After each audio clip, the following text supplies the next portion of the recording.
আগামী জাতীয় সংসদ নির্বাচনে জামায়াত ইসলামী সহ ১১ দলের আসন সমঝোতা বিষয়ে আজ চূড়ান্ত ঘোষণা দেওয়ার কথা থাকলেও তা অনিবার্য কারণে স্থগিত করা হয়েছে।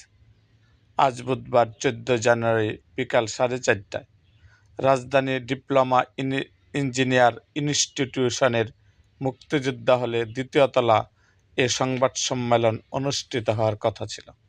সংবাদ সম্মেলনে স্থগিত করার বিষয়টি নিশ্চিত করেছেন জামায়াতে ইসলামীর সহকারী সেক্রেটারি জেনারেল ও ১১ দলীয় আসন সমঝোতার জোটের সমন্বয়ক ডক্টর হামিদুর রহমান আজাদ।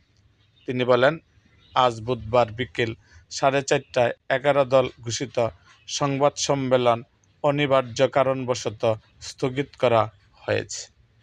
এরকম আরও ভিডিও পেতে এবং রাজনৈতিক অঙ্গনের নানা ঘটনা ও ইতিহাস জানতে আমাদের মুক্তাগাছার ইতিহাস মিডিয়া ইউটিউব চ্যানেলটিকে সাবস্ক্রাইব করুন এবং পাশে থাকা বেল আইকনটি বাজিয়ে দিন।